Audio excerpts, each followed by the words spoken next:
Una vez que ya abarcamos todo lo que tiene que ver con la deuda, la segunda parte que vamos a considerar para calcular el WACC, costo promedio ponderado de capital, sería lo que es el patrimonio, y en este caso lo voy a dividir en los dos tipos de acciones más comunes, lo que serían las acciones preferentes y las acciones comunes u ordinarias.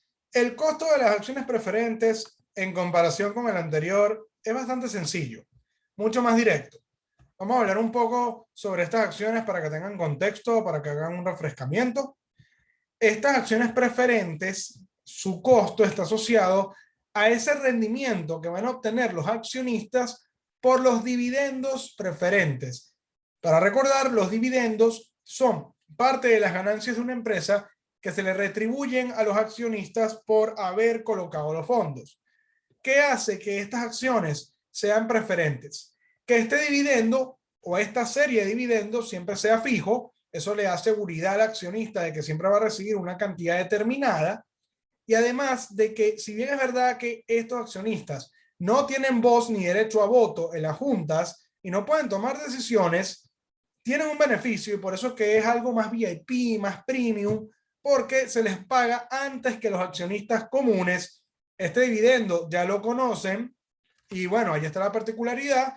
Todo lo que tiene que ver con préstamos y bonos sería como una renta fija, porque gracias al contrato y a las condiciones ya conocen cuánto van a recibir. En cambio, con las acciones cambia un poco la cuestión.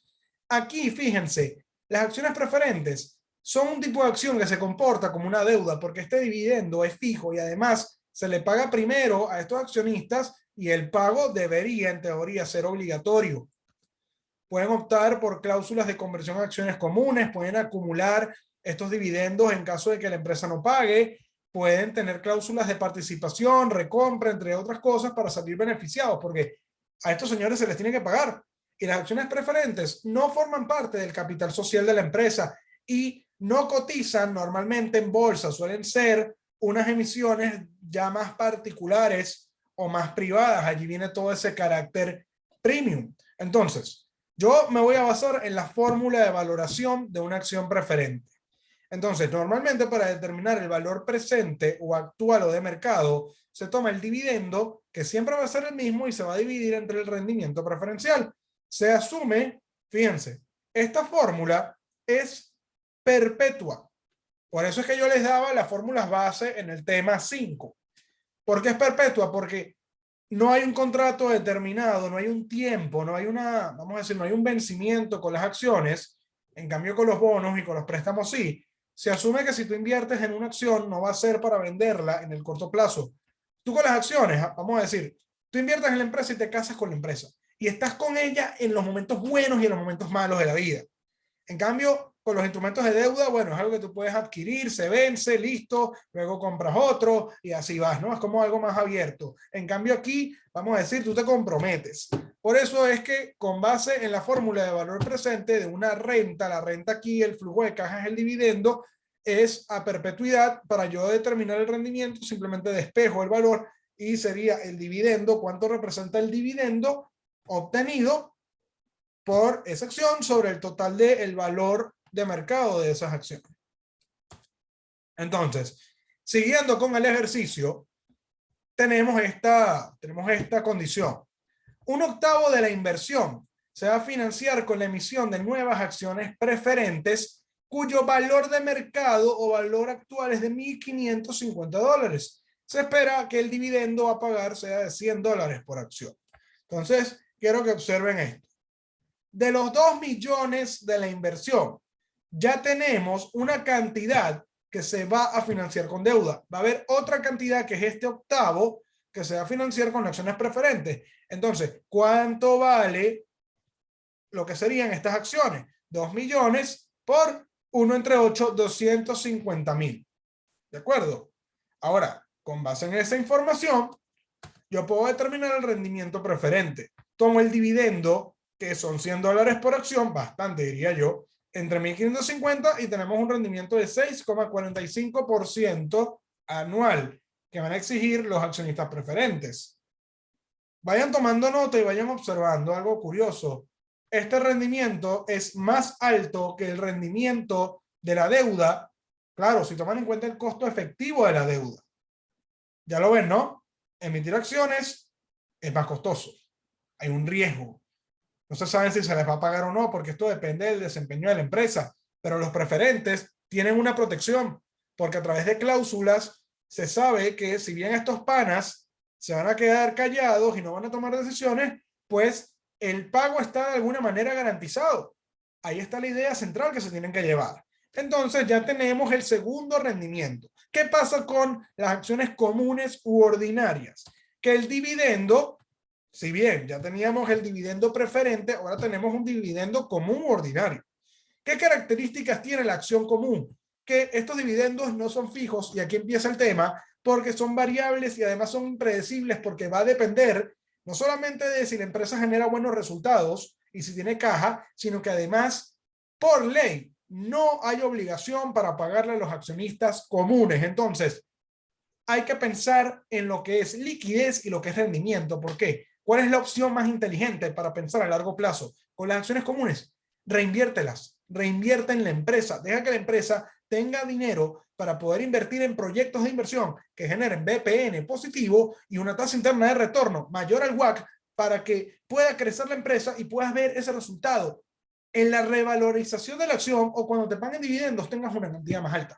Pero todo esto va a depender de si los resultados son buenos, porque si los resultados son malos, puede que te digan, mira, no te vamos a pagar dividendos, nos vamos a quedar, perdón, con ese dinero. Esa es la decisión. Como a veces pasa que las empresas tienen ganancias e igual dicen, mira, no vamos a pagar dividendos porque tenemos una oportunidad de inversión en el mercado. ¿Lo ven? Entonces, aquí viene todo el tema de la variabilidad, y por eso se dice que las acciones son renta variable, y por eso se dice que hay un mayor riesgo. Y por eso el rendimiento debería ser más elevado. Esa es la cuestión. El tema de la seguridad. Entonces, estos accionistas tienen voz y derecho a voto en las juntas, pero se les paga de último. Digamos, es lo que queda de raspadito en la olla. Porque primero se le tiene que pagar a los bancos, luego a los tenedores de bonos, luego a los accionistas preferentes, y de último se dejan los accionistas comunes. Y además de que no es obligatorio, ya que, como comento, a veces me pasa que, bueno, me emociono hablando y empiezo a hablar antes de lo que dice la lámina, pero va a depender de los resultados y las necesidades que tenga la empresa. Entonces, van a exigir un mayor rendimiento todavía más alto que las acciones preferentes, por el riesgo de impago o por la posibilidad de que simplemente no vean el fruto de la inversión. ¿Ok? Eso es. Entonces, ¿cuál es la fórmula? Fíjense que tiene la forma de una renta perpetua creciente, porque entonces se toma el dividendo futuro, ¿ok? No el dividendo actual, porque claro, hay que esperar a ver cómo le va a la empresa, y se divide entre el rendimiento común menos la tasa de crecimiento de los dividendos. Fíjense, las finanzas son muy románticas en el fondo, aunque parezca algo gris y aburrido, porque esto es un modelo, se le llama el modelo de descuento de dividendos. Se asume como premisa que la empresa siempre va a crecer y que los dividendos siempre van a crecer con el ritmo del desempeño de la empresa. Y en la vida real sabemos que a veces las empresas suben y van bien y a veces bajan en su desempeño, pero esto es algo bastante optimista. Entonces, hay una manera estimada de calcular este rendimiento, que es despejando la R sub E de esta fórmula, y se tomaría el valor del dividendo futuro entre el valor actual o de mercado de las acciones comunes y se le suma la tasa de crecimiento. Crecimiento porque en inglés eso es growth, ¿ok? Por eso la G. En finanzas, la gran mayoría de la literatura se maneja en inglés, y a veces pasa como esta mezcla de Spanglish muy particular. Pero déjenme decirles que este cálculo no es el más acertado, no es el correcto, porque hay una manera todavía mucho más aceptada y más consona con lo que son variables de mercado para poder determinar este rendimiento.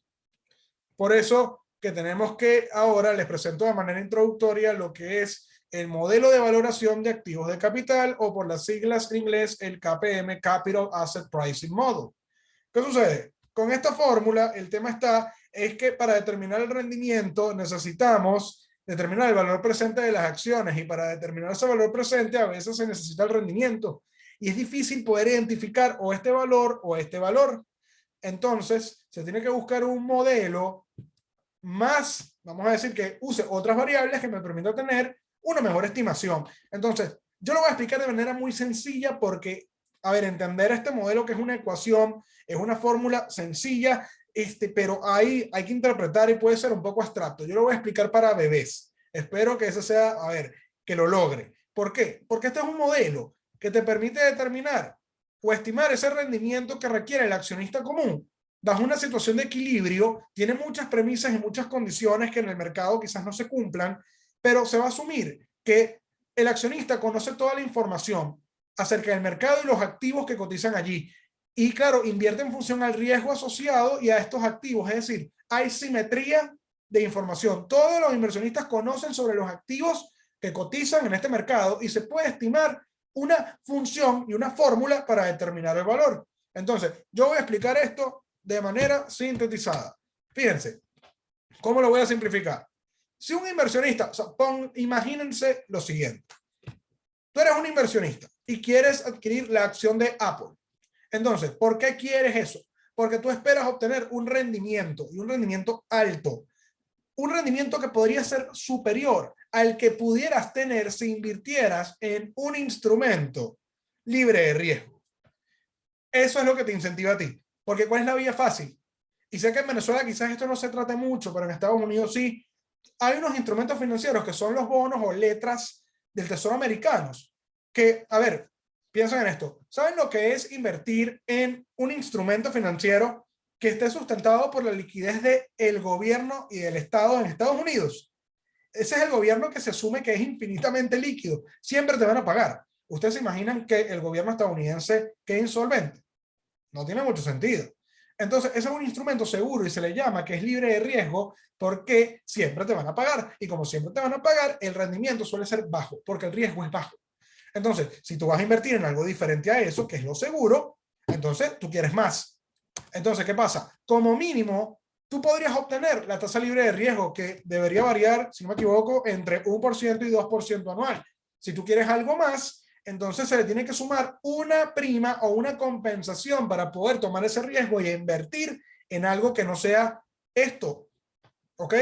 Entonces, eso es lo que pasa con las empresas. Tienen que ofrecer algo más atractivo para que puedan invertir en ellas, porque si no todos nos vamos con los instrumentos más líquidos y seguros del mercado que están asociados al gobierno de Estados Unidos. No hablemos del gobierno de Venezuela, pero bueno. Todo rendimiento implica un riesgo, entonces esta medida de compensación, esta prima de mercado, puede variar y es sensible a los cambios producidos dentro de este mercado, o lo que sería su índice de referencia. Tenemos que hablar de lo que son los índices financieros, o bueno, los índices de bolsa, mejor dicho, pero de tal manera, al final de cuentas, el rendimiento común es igual a la siguiente fórmula. Tomas el rendimiento free risk, libre de riesgo, que es un dato dado, más, aquí vamos a hablar de la pendiente, la beta. La beta es cómo va a variar el rendimiento de la acción de la empresa respecto al rendimiento del mercado o del índice donde cotiza, en función al colectivo. Y cómo va a variar ese diferencial de rendimiento entre lo que ofrece el mercado versus ese rendimiento libre de riesgo. Y este es el diferencial que tú te estás ganando por invertir en Apple, pero sujeto a condiciones de mercado que pueden fluctuar. Sé que a la primera puede sonar un poco difícil de digerir, pero esta es la fórmula más utilizada para poder hacer este cálculo de rendimiento y se las presento porque la van a utilizar más adelante. Bien, ¿qué significan todas estas variables? RF, rendimiento de las letras o bonos americanos, libre de riesgo, un valor pequeño. La beta es la sensibilidad de la inversión respecto al mercado. Voy a aplicar estadística aquí, pero no es que les voy a pedir que lo calculen desde cero. Básicamente la beta lo pueden buscar hasta en internet, en Yahoo Finanzas, en MarketWatch. Cuando vean la información de una empresa real, por ejemplo Apple, usualmente ya la beta la tienen allí, pero ¿cómo se calcula? Hay varias formas, ¿no?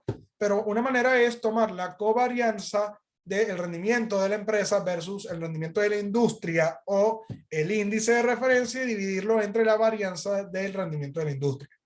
Es como una, sí, es como esa volatilidad, ese riesgo, ¿no? Por eso se mide aquí en la beta. Pero esto es un dato que, bueno, ya los datos, valga la redundancia, se los voy a dar. El rendimiento de mercado debería ser el promedio anualizado de, vamos a decir, el rendimiento de la industria versus ese rendimiento de ese índice del periodo anterior. tomar un periodo, usualmente de 5 años, tomar 60 datos, 60 más 1, y considerar pues ese promedio de estas variaciones. De nuevo, este es un dato que yo les voy a dar. Y la prima de mercado, que usualmente suele estar entre 4% y 7%, es la resta de este valor y de este valor. El rendimiento de mercado, obviamente, es mayor al rendimiento libre de riesgo. Ok, ¿cómo llevamos eso a el cálculo para nuestra WACC? Seguimos. Vamos a decir que el resto de la inversión se va a financiar con la emisión de nuevas acciones comunes. Y este rendimiento se asocia no solamente a las acciones comunes, sino a las utilidades que tenga la empresa. Esta tasa de rendimiento libre de riesgo del Tesoro, de las letras del Tesoro americanas, es del 2,5%. La varianza de los rendimientos del portafolio, que conforma el índice del mercado, es de 0,1. Puede ser, por ejemplo, Dow Jones, puede ser, por ejemplo, Nasdaq. La covarianza entre los rendimientos de dicho portafolio y el rendimiento de las acciones de la empresa es 0,13, ya les doy los valores, y el rendimiento de mercado también se los doy, es 8%. Entonces, simplemente es cuestión de sustituir los datos y calcular la fórmula, ¿ok? Porque, ¿qué vamos a hacer? Primero, si ya sabemos que hay una parte que fue financiada con deuda y una parte por acciones preferentes, la resta de los tres valores da nuestro patrimonio o lo que sería ese capital común. Tomas las 2 millones de la inversión, le restas el valor de mercado de los bonos y le restas el valor de mercado de las acciones preferentes y te da 1.390.000. Obviamente, si tú este 1.390.000 le sumas los dos valores que faltan, llegan a los 2 millones. Ya tenemos los valores para hacer los pesos. Necesitamos el rendimiento común, calcular los pesos y ya tenemos nuestra WACC. Entonces, ya los datos están. Rendimiento libre de riesgo, 2,50%. La beta, tenemos la covarianza, 0,3. Y la varianza, 0,1. Sin necesidad de recurrir a fórmulas estadísticas, nos da 1,3. Esto es interesante porque esto mide, vamos a decir, la volatilidad. Es decir, si, por ejemplo, el índice de referencia sube 1%, entonces el rendimiento de la acción de la empresa va a subir más que proporcionalmente a esa variación. Entonces podemos ver cómo se comporta la acción de nuestra empresa en función a ese índice. Tenemos el rendimiento de mercado, que ya me lo da, que es 8%. La prima es la diferencia de estos dos valores, da 5,50%, dentro del rango entre 4 y 7%, y esta es la cantidad, digamos, usual que se suele manejar. Y ya podemos calcular el rendimiento de la acción común, que se basa en lo que les comentaba, es el rendimiento libre de riesgo más la beta, 1,30, por el diferencial de los dos rendimientos, 5,5%, y fíjense que da más alto que el valor de la acción preferente y más alto que el valor o rendimiento de la deuda, porque la acción común es la más riesgosa. Allí lo ven, y ahí está todo claro. Entonces, bueno, yo creo que ya con esto estamos casi listos. No creo, estoy seguro. Y ya podemos calcular el WACC para poder llegar a los resultados que queremos. Nos vemos entonces en el último video.